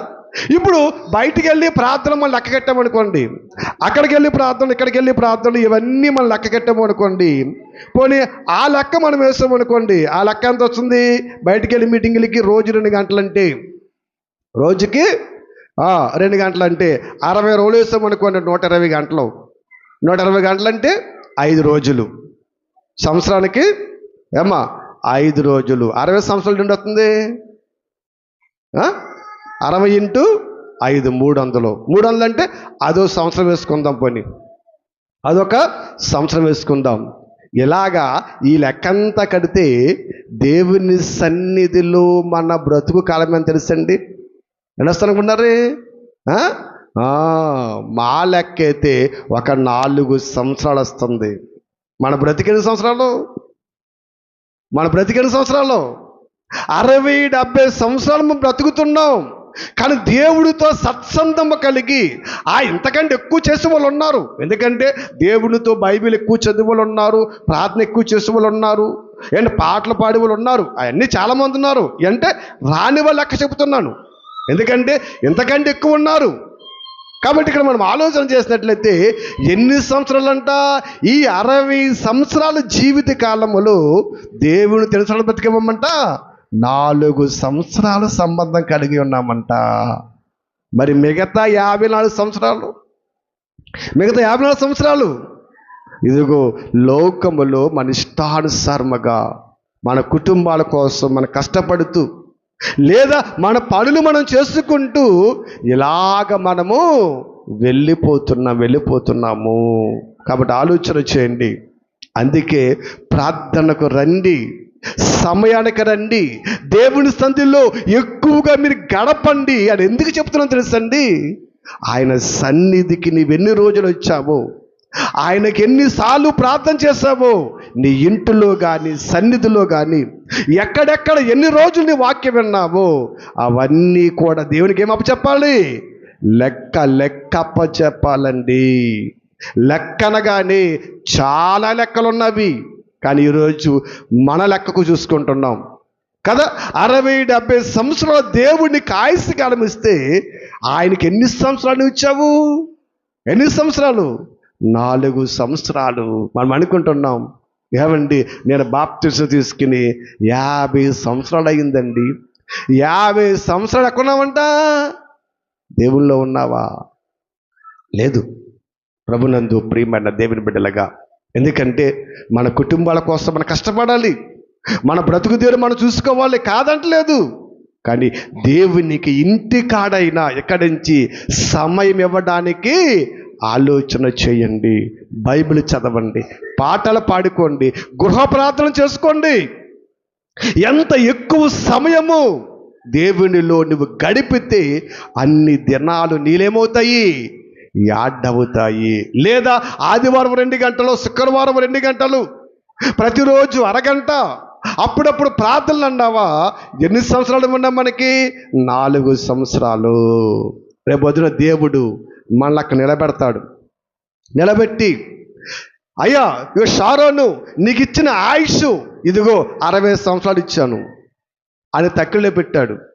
నువ్వు బ్రతికిన రోజులు 4 సంవత్సరాలు. ఇప్పుడు ఏమవుతుంది తక్కిడి? ఏం చేస్తాడు నన్ను? ఉన్న 54 సంవత్సరాలు ఏం చేసావు? ఏంటి దేవుడు ఊరుకోడు మనం అనుకుంటున్నాం. ఎందుకంటే ఇప్పుడు 1 తలాంతు ఇచ్చాడు, 2 తలాంతు ఇచ్చాడు, 5 తలాంతులు ఇచ్చాడు. ఊరుకున్నాడా? మరి తలాంతులు ఇచ్చినప్పుడే ఊరుకోకపోతే ఆయుష్నిచ్చిన దేవుడు మళ్ళీ ఊరుకుంటాడా? లెక్కప్ప చెప్పకుండా ఊరుకుంటాడా? ఆలోచన చేయండి ప్రభునందు ప్రియమైన దేవుని బిడ్డలాగా. చూసారా, మనం అనుకుంటున్నాం ఎన్నో సంవత్సరాలు బతికేస్తాం అనుకుంటున్నాం. ఈ లెక్కలన్నీ కట్టుకొస్తే చివరికి 4 సంవత్సరాలే మిగిలి ఎక్కడా? దేవుని సన్నిధిలో. ఇంతకంటే ఎక్కువగా ధర్మశాస్త్రాన్ని చదివేవారు ఉన్నారు, బైబిల్ని పాటలు పాడేవారు ఉన్నారు, ప్రార్థనకి వెళ్ళేవారు, ప్రార్థన చేసేవారు ఉన్నారు భక్తులు చాలామంది. ఇది మనలకు చెప్తున్నాం. దీనికంటే ఆశీర్వాదం పొందిన భక్తులు కూడా చాలామంది ఉన్నారు. అందుకే భక్తుని దావీదు ఏమన్నాడు తెలుసండి? అయ్యా ఇదిగో నేను నీ సన్నిధిలో దీవారాత్రులు ధర్మశాస్త్రాన్ని ధ్యానించాలి. ఎందుకంటే యాకోబు చెప్పిన రోజులు ఏంటి? దేవుని సన్నిధిలో నా దినములు లేనట్టే కొద్ది సంవత్సరాలు ఉండవనేటువంటి జ్ఞానాన్ని గ్రహించిన దావీదు ఇదిగో రోజుకు 7 మార్లు స్తుతిస్తూ, 3 మార్లు ప్రార్థన చేస్తూ, రాత్రంతా ప్రార్థన చేస్తూ, ఇంకా చాలా ఉంటాయి దావీదు గురించి. ఇలాగా దేవుని సన్నిధిలో గడుపుతూ ఆయన అంటున్నాడు, 1 దినము 1000 దినముల శ్రేష్టము అన్నాడు. అంతే తప్ప 1 రోజు వస్తే 1000 రోజులు వచ్చినట్టు మాత్రము కాదు. క్రైస్తవ్యం అక్కడే ఆగిపోయింది. కాబట్టి ఇక్కడ మనం ఆలోచన చేసినట్లయితే అసలు మన బ్రతుకు కాలం అంతా కూడా ఎన్ని సంవత్సరాలు వచ్చిందమ్మా? 4 సంవత్సరాలు వచ్చింది. ఆలోచించండి. అందుకే మనం ఆలోచన చేసినట్లయితే యోబు గారు మాట్లాడుతూ చక్కటి మాటను యోబు గ్రంథములో ఆయన మాట్లాడుతూ ఒకసారి 8వ అధ్యాయము 8, 9 వచనాలు చదవండి. మనము నిన్నటి వారమే, మనకేమీ తెలియదు, భూమి మీద మన దినములు నీడవలె ఉన్నవి, మునుపుటు తరమ వారి సంగతులు విచారించుదుము, వారి పితరులు పరీక్షించిన దానిని బాగుగా తెలుసుకుందామన్నాడండి. ఎందుకంటే ఈ దినాలను, ఈ రోజులను దేవుని సన్నిధిలో గడపడానికి పితరులు చాలా ఆశపడ్డారండి. అబ్రహాముని దేవుడు పిలిచాడు, ఏం విడిచిపెట్టాడు? విడిచిపెట్టేసి దేవుడు కూడా వెళ్ళిపోయాడు. ఇలాగా మరి ప్రవక్తలు కానీ, దేవుని మరి బిడలు కానీ చాలామంది పూర్వకాలాల్లో వాళ్ళ చరిత్ర మనం చదువుతుంటే ఏంటి, వాళ్ళ చరిత్ర అబ్రహాము మొదలుకొని, మోషే మొదలుకొని, ప్రవక్తల గ్రంథాలు అన్నీ చదువుకుంటే నిజంగా వాళ్ళు ఎంతసేపు ఎవరితో ఉండేవారు? దేవునితోనే ఉండేవారండి. దేవుడితో ఉండేవారు, దేవుని నామాలు కనపరుస్తూ ఉండేవారు, దేవునికి ప్రార్థన చేస్తూ ఉండేవారు. వాళ్ళ జీవితమే దేవుడు దేవుడు దేవుడు అనేవాడండి. ఎందుకంటే అందుకే వాళ్ళ మహాపురుషులు అయ్యారు, మహానుభావులు అయ్యారు, మహాలోకానికి అర్హత పొందారు వాళ్ళండి. అదే అన్నారు చూడండి, మీ పితరులు పరీక్షించిన దాన్ని బాగా తెలుసుకోను, మునుపటి సంగతులు చూడండి అని చెప్తున్నాడండి. ఎందుకంటే మనం ఎలాగున్నామంట? నిన్నటి వారిమే, మనకేమీ తెలియదు, భూమి మీద మన దినములు నీడవలే ఉన్నవి అన్న చూడండి. ఏంటి, నీడ ఇలాగొచ్చి అలాగ వెళ్ళిపోతుంది, ఎక్కువ కాలం ఉండదు. 60, 70 సంవత్సరాలు, ఎన్ని సంవత్సరాలు బతికినా మనము కూడా నీడ వెళ్ళినట్లు ఏదో రోజు మనము వెళ్ళిపోవాలి. కానీ వెళ్ళిపోవటానికి ముందు దేవుడు మనకిచ్చినటువంటి ఈ లెక్కను మనము మరి దేవునికి అప్పగించాలి. దేవుడు అడుగుతాడు, ఎన్ని సంవత్సరాలు నా కోసం బ్రతికావు? ఎన్ని దినాలు నా కోసం ప్రార్థన చేశావు? ఎన్ని దినాలు ఇదిగో నా నామాన్ని గనపరిచావు, నా సన్నిధిలో నువ్వు కనబడ్డావు అన్నప్పుడు మన దగ్గర సమాధానం ఉండాలి. ప్రభునందు ప్రియమైన దేవుని బిడ్డలుగా మనం ఆలోచన చేసినట్లయితే అందుకే అంటున్నాడండి, ఎవడమ్మా దినములా ఉన్నాయంట, నీడ వలె ఉన్నాయి, నీడ వలె ఉన్నాయి. అందుకన్నాడు యాకోబు. ఫరో అడిగాడు, అయ్యా నీ ఆయుష్ కాలము ఎంతనైనా, నీవెన్ని సంవత్సరాలు బతికావు అని యాకోబుని అడుగుతుంటే, అయ్యా నేను ఈ బతికితాకు 130 సంవత్సరాలు బతికేసాను. ఎప్పటికీ 130 సంవత్సరాలు బతికేశాను. కానీ దేవుని సన్నిధిలో మాత్రం నా ఆయుష్ కాలము చాలా తక్కువ. ఎప్పుడైనా మనం ఇలా ఆలోచించామా? ఎప్పుడు మనం ఆలోచించలేదు. మన వయసుతో లెక్కేసుకుంటాం. ఇన్ని సంవత్సరాలు గుడికి వెళ్ళాడు కదా, ఇన్ని సంవత్సరాలు దేవుళ్ళో ఉన్నాడు కదా అని మనం ఆలోచన చేసుకుంటాము. కాబట్టి మనం ఆలోచన చేసినట్లయితే ఏంటి, దేవుని సన్నిధిలో ఎంతో విరివిగా బ్రతికేటువంటి దావీదు గారండి, దేవుని సన్నిధిలో ఎంతో విరివిగా బ్రతికాడు ఆయన. మనం చూసాం, 7 మార్లు స్తుతించాడు, 3 మార్లు ప్రార్థన చేశాడు. రాత్రంతా ఏం చేశాడు ఆయన? ప్రార్థన చేస్తూ ఉన్నాడు. తన భక్తి జీవితములు దేవుని కోసము ఏ విధముగా, ఎన్ని విధాలుగా ఆయన బ్రతికాడు. అసలు దేవుణ్ణి విడిచిపెట్టినటువంటి దావీదు గారు కూడా ఆయన ఒక అద్భుతమైన మాటను చెబుతున్నాడు. దేవుని సన్నిధిలో అసలే నా రోజులు ఎలాగున్నవి, నా దినాలు ఎలాగున్నవి అని భక్తుడైనటువంటి దావీదు గారు మాట్లాడుతూ కీర్తన గ్రంథం 39వ అధ్యాయములో ఒకసారి మనం చూసినట్లయితే 5వ వచనాన్ని మనం చూద్దాం ఒకసారి. అమ్మా, నా దినముల పరిమాణము నీవు బెత్తుడంతగా చేసి ఉన్నావు, నీ సన్నిధిని నా ఆయుష్ కాలము లేనట్టే ఉన్నది అన్న. చూడండి, మన రోజులు ఎలా ఉన్నాయంటమ్మా? బెత్తెడంతగా చేసి ఉన్నావు. నిజం. ఎందుకంటే ప్రారంభంలో మనిషి సంవత్సరాలు బతికాడు, 5 సంవత్సరాలు బతికాడు. నాహో కాలం నుంచి వచ్చినప్పటికీ 600, 700, 500 ఇలాగా అంత ఆయుష్ కాలాన్ని ఎంత చేసేసాడు. ఎందుకు చేశాడంటే దేవుడు ఎక్కువ ఆయుష్ కాలాన్ని ఇచ్చింది. ఎందుకంటే ఈ ఆయుష్ కాలం అంతా కూడా మనం దేవుణ్ణి మహిమపరచాలి, ఘనపరచాలి. ఆయన కొరకు మనం బ్రతకాలి, ఆయన కొరకు మనం జీవించాలి, ఆయన నామాన్ని కీర్తింప చేయాలి. ఇలాగా ఆలోచించినప్పుడు ఇచ్చిన ఆయుష్ కాలం అంతా మనుషులు స్వార్థానికి, స్వలాభానికి ఉపయోగిస్తున్నారు, కానీ ఆయన కోసము ఉపయోగించడం లేదు. అందుకేం చేశాడు ఆయన? ఆయుష్ కోసుకుంటూ వచ్చేసాడు. ఆయుష్ ఏం చేయడమ్మా? తగ్గించుకుంటూ వచ్చేసాడు. ఇప్పుడు అంత అయిపోయింది, బెత్తెడంతా చేసి ఉన్నావు. కనీసం ఈ బెత్తెడంతలో కూడా నేను లెక్క కట్టుకుంటే, బెత్తెడంతంటే ఈ 60 సంవత్సరాల్లో కూడా నేను లెక్క కట్టుకుంటే ఎలాగుందంట? నీ సన్నిధిని నా ఆయుష్ కాలము లేనట్టే ఉన్నదన్నాడు. చూడండి, దేవుని సన్నిధిలో మన ఆయుష్ కాలం లేనట్ట. అన్నిసార్లు ప్రార్థన చేసి అన్నిసార్లు చేసిన ఆ మహానుభావుడే, ఆ భక్తిపరుడే, అయ్యా నీ సన్నిధి నా ఆయుష్ కాలము లేనట్టు ఉందన్నాడంటే మరి మన ఆయుష్ కాలం లెక్క కట్టకుండా ఉందంట లేదంటారా? మీరు ఆలోచన చేయండి. అన్ని రోజులు దీవారాత్రులు ధర్మశాస్త్రం ధ్యానించేవాడు, అంత గొప్పగా దేవుడు ప్రార్థించేవాడు. ఆయన అంటున్నాడు, అయ్యా నీ సన్నిధి నా ఆయుష్ కాలం ఏంటే ఉంది. మరి ఆయన సన్నిధిలో మన ఆయుష్ కాలం ఎంత ఉంది? జాగ్రత్తగా మనం లెక్క కట్టుకోకపోతే చాలా ప్రమాదం. ప్రభునందు ప్రియమైన దేవుని బిడ్డలుగా భూమి మీద బ్రతికేస్తున్నాం, ఎలాగైనా బ్రతికేస్తాం. నమ్మునోడు బ్రతికేస్తాడు, దేవుణ్ణి నమ్మనోడు బ్రతికేస్తాడు. మంచివాడు బ్రతికేస్తాడు, దుర్మార్గుడు బ్రతికేస్తాడు. అందరూ బ్రతికేస్తారు. బ్రతకడానికి లోటేమి లేదండి. బ్రతుకులో దేవుని కొరకు బ్రతికిన దినాలెన్ని, దేవునికి ఇచ్చిన సమయం ఎంత, అవన్నీ కావాలి. నా సన్నిధిని నీ ఆయుష్కి ఎలాగుందంటమ్మా? ఎలాగుంది? లేనట్టే ఉంది నాయన, లేనట్టే ఉంది కదా. అందుకే చూడండి, 1000 సంవత్సరాలు ఒక దినము శ్రేష్టమన్నాడు. మనం ఏం చేస్తున్నాం? ఒక దినము 1000 సంవత్సరాలు శ్రేష్టం అనుకుంటున్నాం. ఒక దినం కొడితే 1000 దినాలు అనుకుంటున్నాం. కానీ పేతురు గారి దగ్గర దేవుడు చేద్దాన్ని తిరగేస్తాడు. వారి పిచ్చోళ్ళ 1 సంవత్సరం గడుపుతాం, 1000 సంవత్సరాలు మీరు అనుకుంటున్నారా?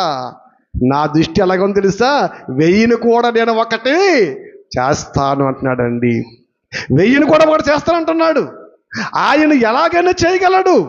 ఎందుకంటే ఈ కాలములు, సమయములు ఇవన్నీ ఎవరి స్వాధీనంలో ఉన్నాయి? తండ్రి స్వాధీనములో ఉన్నవి, ఆయన స్వాధీనంలో ఉన్నాయి. కాలములను మార్చేవాడు ఆయనే. నువ్వు అనుకున్నంతలానే ఒకరోజు 1000 అయిపోదు. ఆయన అనుకుంటే 1000 కూడా ఒక రోజుకి చేస్తాడు. చాలా జాగ్రత్తగా ఉండాలి. కడవడ దినాలలో మనం ఉన్నాం, భయంకరమైన దినాల్లో మనం ఉన్నాము. ఒక పక్క యుద్ధాలు, ఒక పక్క భూకంపాలు, ఒక పక్క రోగాలు. మళ్ళా వస్తున్నాడంట మన అన్న. ఎవడు? కరోనా. హాంకాంగ్లో స్టార్ట్ అయిందంట. హాంకాంగ్లో మన విడిచిపెట్టి అల్లబుద్ధి లేదు. మనం అంటే అంత ప్రేమ కదమ్మా. ప్రేమ విడిచిపెట్టి అల్లబోతుంది. ఏం చేద్దా? మళ్ళీ హాంకాంగ్లో స్టార్ట్ అయిందంట. అక్కడ మళ్ళీ లాక్డౌన్ విధిస్తారంట. మళ్ళీ ఎవడు వస్తారో, ఎవడు పట్టుకొస్తాడో, ఎవరి ద్వారా వస్తాడో, ఏమొస్తుంది? కరోనా మళ్ళా విజృంభిస్తుంది అంటున్నారు కదా. కానీ చెప్పు, ఏమనుకుంటాం మనం? 2020లో బతికేలేదేంటి? వస్తే ఏంటి? గవర్నమెంట్ ఉంది, బోళ్ళు మనకి ఏమేసేస్తారే, టీకాలు వేసేస్తారు, ఇంజనీర్ బెల్ల ఇచ్చేస్తారు అనుకుంటున్నారా? ఏం పని చేయం. అప్పుడు వేసిన టీకాలకే ఇప్పుడు చాలామంది హార్ట్ అటాక్లో చచ్చిపోతున్నారంట. ఎందుకంటే అది ఇమ్యూనిటీ పెంచడం బదులు ఇమ్యూనిటీ తగ్గించేసిందంట టీకా. ఆ టీకా ఏం చేద్దామా, ఇమ్యూనిటీ తగ్గిపోయిందంట. మనుషుల్లో తట్టుకునే శక్తి లేదంట. మళ్ళా వస్తే ఏమవుతుంది? ఆలోచన చేయండి ప్రభునందు ప్రియమైన దేవుని బిడ్డలుగా. అందుకే మరలా వచ్చేసిన ఏది చేసినా పర్లేదు కానండి, మనం మాత్రం దేవుని సన్నిధిలో మన ఆయుష్ని ఏం చేసుకోవాలి? పెంచుకోవాలి. ఇంటికి వెళ్ళి ఇసుకియా ప్రార్థన చేయడం, ప్రభువా నాకు ఒక 20 సంవత్సరాలు ఎనకండి, ఇంకా 30 సంవత్సరాలు ఎనకండి. మన బ్రతుకులో ఎన్ని సంవత్సరాలు ఇచ్చిన దుర్మార్గదే తప్ప మంచి ఉండదు. అదొద్దు మనకి. ఏం కావాలి? ప్రభువా నీ సన్నిధిలో ఎక్కువగా గడపాలి, ప్రార్థించాలి, పాటలు పాడాలి, వాక్యం చదవాలి. దావీదు గారు చెప్పినట్లు దీవారాత్రులు అన్నాడు కదా. నేను కనీసం దీవారాత్రులు చేయకపోయినా 24 గంటలలో అసలు ఎన్ని గంటలు నేను చేయగలుగుతున్నాను? ఆలోచన చేయండి ప్రభునందు ప్రియమైన దేవుని బిడ్డగా. బైబిల్ చదవండి, చక్కగా కూర్చుని దేవుని మాటలు మాట్లాడుకోండి, పాటలు పాడుకోండి, ప్రార్థన చేసుకోండి. సమయం ఇంకా లేదు. రానున్నవాడు ఆలస్యము చెయ్యక మానడు. వస్తాడు తప్పకుండా. తప్పకుండా వస్తాడు. చాలా భయంకర రోజుల్లో మనం ఉన్నాం. సమయము కొంచెమే అని ఎవరికి తెలిసింది? మనకు తెలిసిందేంటి? ఇంకా బోల్ సమయం ఉందనుకుంటున్నాం. సమయము కొంచెమే అని వాడు గ్రహించి వాడు పని ఏం చేస్తాడంట? విస్తారంగా చేస్తున్నాడంట. వాడు పని చాలా స్పీడ్గా చేస్తున్నాడంట. చాలా మందిని విరామము లేకుండా వాడి పని చేసి అనేక మంది నాశనానికి నడిపించేస్తున్నాడు. వాడికి విరామము లేదు, వాడికి రెస్ట్ లేదు. వాడు ఇక్కడ అక్కడ తిరుగుతూ ఆడు ఎంత పని చేస్తాడో తెలుసండి. సమయము కొంచెమే అని తెలుసుకుని ఎక్కడన్నమాట? ప్రకటన 12:12 చూడండి.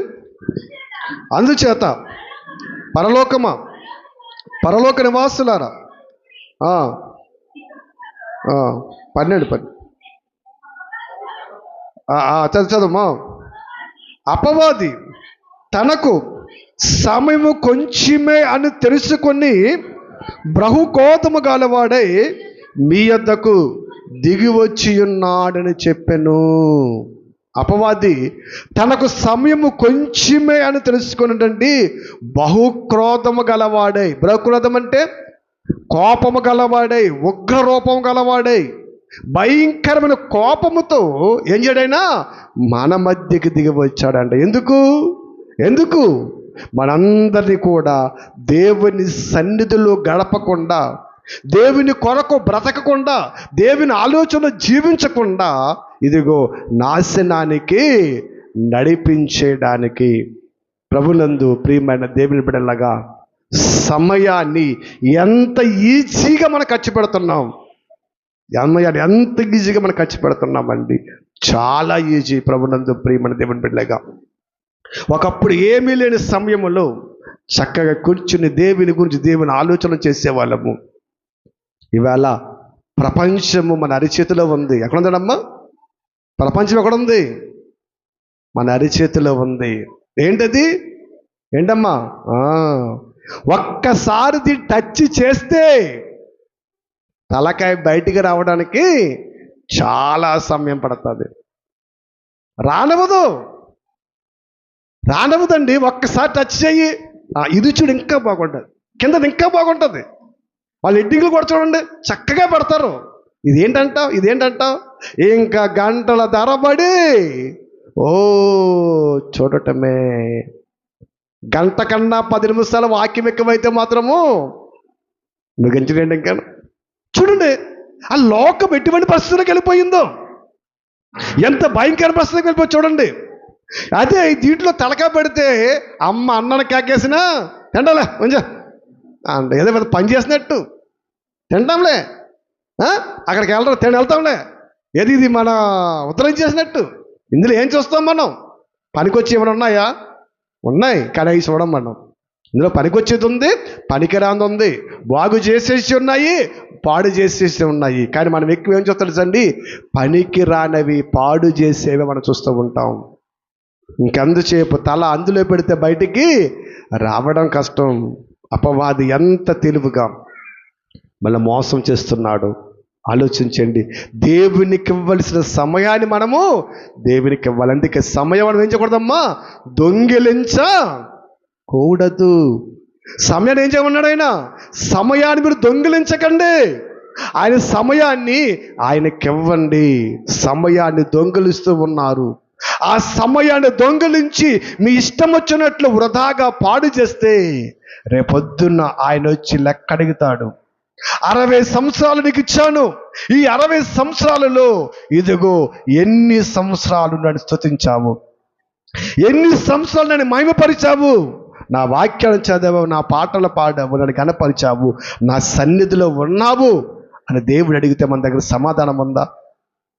ఆలోచన చేయండి ప్రభునందు ప్రియమైన దేవుని బిడ్డగా. అందుకే సమయము కొంచెమేనని వాడి గ్రహించాడు, కానీ మనమేమనుకుంటున్నాం? బోని సమయం ఉందనుకుంటున్నాం. లేదు ప్రభునందు ప్రియమైన దేవుని బిడ్డగా, ఈ భూమి ఉంటుంది, యేసుక్రీస్తు వచ్చే వరకు భూమి ఉంటుంది. భూమి మీద అన్నీ ఉంటాయి, కానీ మనం మాత్రం ఉండము. మట్టి నుండి తీయబడిన మనం ఎక్కడికి వెళ్ళిపోవాలి? మళ్ళా మట్టిలోకి చేరిపోవాలి. ఎవరికి శాశ్వతం కాదు. అందుకే అన్నాడు, ఏమన్నాడు అండి? యోబు గారు ఏమన్నాడు? ఎంత స్థిరుడైనను ఊపిరి వలె ఉన్నాడు నాయన. వాడు ఐశ్వర్యవంతుడా, బలవంతుడా, గొప్పవాడా, ఎంత స్థిరుడైనను వట్టి ఊపిరే. నువ్వు ఉఫ్ అంటే వాడు వెళ్ళిపోవలసిందే. ఎంత స్థిరుడైనా సరే ఎవడి భూమి మీద ఉంటాను కుదరదు. అందుకే మరణము చూడక బ్రతుకు నరుడెవడు, అందరూ చచ్చిపోతారు భూమి మీద, ఎవ్వరు బ్రతకటానికి లేదు. ఆలోచన చేయండి. మన తాతల కాలం నుంచి మనం చూస్తున్నాం. ఎవరైనా బ్రతికారా? మనం బ్రతుకుతామా? మన తర్వాత వాళ్ళు బ్రతారా? ఎవ్వరు బ్రతకరు. మరి ఎందుకు భూమి మీద మనకింత ప్రాకుల్లాట? దేవుని సమయాన్ని దేవునికి ఇవ్వకుండా, దేవుళ్ళో బ్రతకకుండా, దేవుని కొరకు జీవించకుండా ఎందుకు మనం సమయాన్ని దొంగిలిస్తూ ఉన్నాము? ఆలోచన చేయండి. సమయాన్ని దొంగిలించకూడదని చెప్తాడండి. కాబట్టి ఇక్కడ మనం ఆలోచన చేస్తే సమయము కొంచెమే అని ఏం చేయాలమ్మా? ఎవరు తెలిసింది? అపవాదిగా తెలిసింది. కానీ ఎవరికి తెలియలేదమ్మా?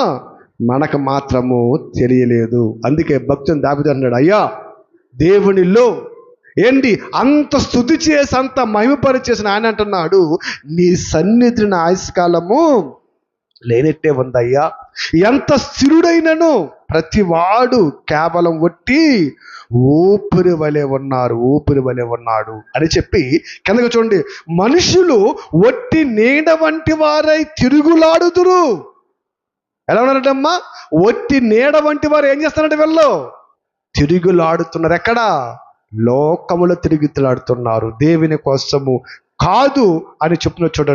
చూడండి వారు తొందరపడేట గాలికే కదా అని ఇలాగా చెప్పుకుంటూ వెళుతున్నాడండి. దేవుని బిడ్డలుగా ఆయనకిష్టులుగా మనం ఆలోచన చేసినట్లయితే అసలు భూమి మీద మన ఆయుష్ కాలం ఎంత? లోకములో ఉన్న ఆయుష్ కాలం చెప్పొద్దు, అసలు దేవుడిలో నీవు ఎన్ని సంవత్సరాలు బతికావు? 60 సంవత్సరాలు దేవుని చదువు లెక్కేసుకుంటే మనకి ఎన్ని రోజులు వచ్చిందమ్మా? ఎన్ని రోజులు వచ్చింది? 4 సంవత్సరాలు. ఉన్న 56 సంవత్సరాలు ఏమైపోయినవి? ఉన్న 56 సంవత్సరాలు ఏమైపోయినవి? దేవుడు లెక్కప్ప చెప్పొద్దా? అందుకే ఇక్కడి నుంచి అయినా సమయము ఉండగానే మనం ఎక్కువగా దేవుడితో గడపడానికి మనము ప్రయత్నం చేయాలి, ప్రార్థన చేసుకోవాలి, బైబిల్ చదవాలి, పాటలు పాడుకోవాలి, ఇలాగ ప్రార్థనలకు వెళ్ళాలి, దేవుడి సన్నిధిలో గడపాలండి. మన ఆయుష్ను మనం పెంచుకోవాలి. పెంచుకోకపోతే కుదరదండి. ఇప్పుడు బుద్ధి లేని కన్యకలు నూనె అయిపోవడం అంటే, బుద్ధి గల కన్యకలు నూనె ఉండడం అంటే ఏంటి? వాళ్ళ దేవుని సన్నిధిలో వాళ్ళ ఆయుష్ కాలము ఉంది, వీళ్ళదేముంది? కొంచెమే ఉంది, ఆరిపోయిందండి. కొంచెం ఉంటే ఆరిపోతుంది, ఎక్కువ ఉంటే ప్రభు వచ్చే వరకు ఉంటుంది. పెంచుకోవాలి మన నూనెను, భక్తి జీవితంలో పెంచుకోవాలి, సన్నిధిలో పెంచుకోవాలి, మనం పెంచుకోవాలి. ఆయన సన్నిధి చాలా గొప్పదండి. ఆయన సన్నిధిలో ఎన్నో ఆశీర్వాదాలు ఉన్నాయి, ఎన్నో దీవెనలు ఉన్నాయి. ఆయన సన్నిధిలో సంతోషం ఉంది, ఆయన సన్నిధిలో ఆనందం ఉంది, ఆయన సన్నిధిలో చెప్పుకుంటూ వెళితే ఎన్నో ఉన్నాయండి. అటువంటి వాటిని అన్నిటిని విడిచిపెట్టి లోకములో తిరిగితే ఏమొస్తుంది అన్నాడు దావీదు గారు. ఏమడమ్మా? వాళ్ళ నీడ వల్లే అటు ఇటును తిరుగులాడుదురు.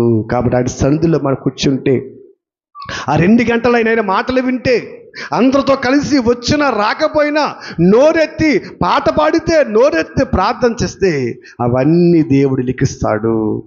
అంతే తప్ప లోకంలో ఇష్టానుసారంగా ఉండి చాలామంది అంటారండి, చాలామంది దేవుడు ఎక్కడున్నాడంటమ్మా? దేవుడు ఎక్కడున్నాడంట? హృదయంలో ఉన్నాడంట. దేవుడు హృదయంలో ఉన్నాడు చాలామంది. నేను నిజమే, అటువంటి వాళ్ళు మాట్లాడుతున్నాను. నిజమే, దేవుడు హృదయంలో ఉంటాడు, కాదంటలేదు. మరి దేవుడు హృదయంలో ఉంటే కదా, దేవుడు ఎటువంటి వాడైనా పరిశుద్ధుడు కదా. ఆయన వ్యసనాలకు వద్దైనా, చెడ్డ అలవాట్లు వద్దైనా, మరి దేవుడు హృదయంలో ఉన్నాడంటూ దేవుడు సన్నిధికి రమ్మంటే, నా హృదయంలో దేవుడు ఉన్నాడంటే నువ్వు మందు తాగుతున్నాడు, ఉన్నాడా లేడా? మందు తాగడం మనకి ఇష్టమా? అబద్ధం ఆడటం మనకి ఇష్టమా? మోసం చేయడం మనకి ఇష్టమా? మరి దేవుడు ఉన్నాడు, దెయ్యం ఉన్నదా? మనం ఆలోచన చేసుకోవాలి. దేవుడు ఉంటే ఊరుకోడు. దావీదు అంటున్నాడు, ఇదిగో నా జనులు ఎప్పుడు వస్తారు, ఎప్పుడు తెల్లారుతుంది, ఎక్కడికి? దేవుని సన్నిధికి వెళుదుమా అని ఎదురు చూస్తున్నాడంటండి. ఎదురు చూస్తున్నాడు. యేసుక్రీస్తు వారు రాత్రతమాల ఆ కొండ మీదకి వెళ్ళి ప్రార్థన చేసి ఆయన వస్తూ ఉంటే, యోహాను సువార్త 8వ అధ్యాయంలో తెల్లవారిగా వస్తూ ఉంటే ప్రజలు ఏం చేస్తారంటమ్మా?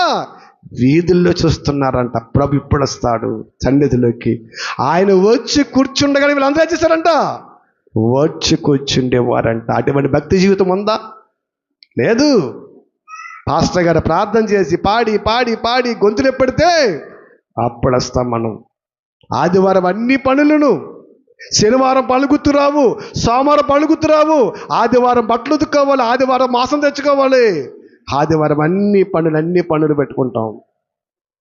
ఎప్పుడు వస్తుంది దేవుని సంధికి? పాటలు అయిపోయి వచ్చేవాళ్ళు కొంతమంది, ఆరాధన అయిపోయి వచ్చేవాళ్ళు కొంతమంది, వాక్యం అయిపోయి వచ్చేవాళ్ళు కొంతమంది.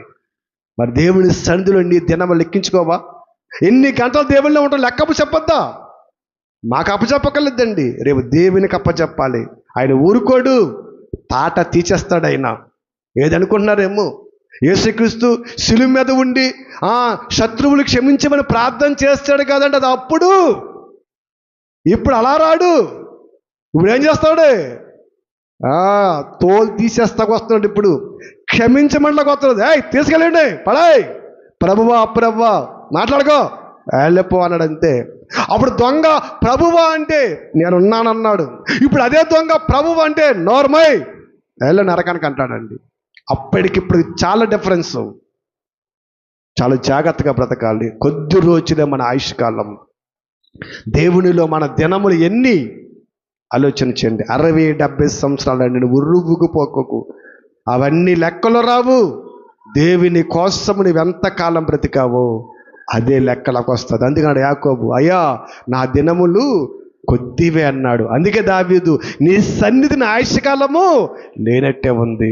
ఈ ఇద్దరి జీవితాల గురించి ఆలోచిస్తే అసలు మన ఆయుష్కాలం దేవుని సొంత ఉందా లేదా ఒకసారి ఆలోచించుకోండి.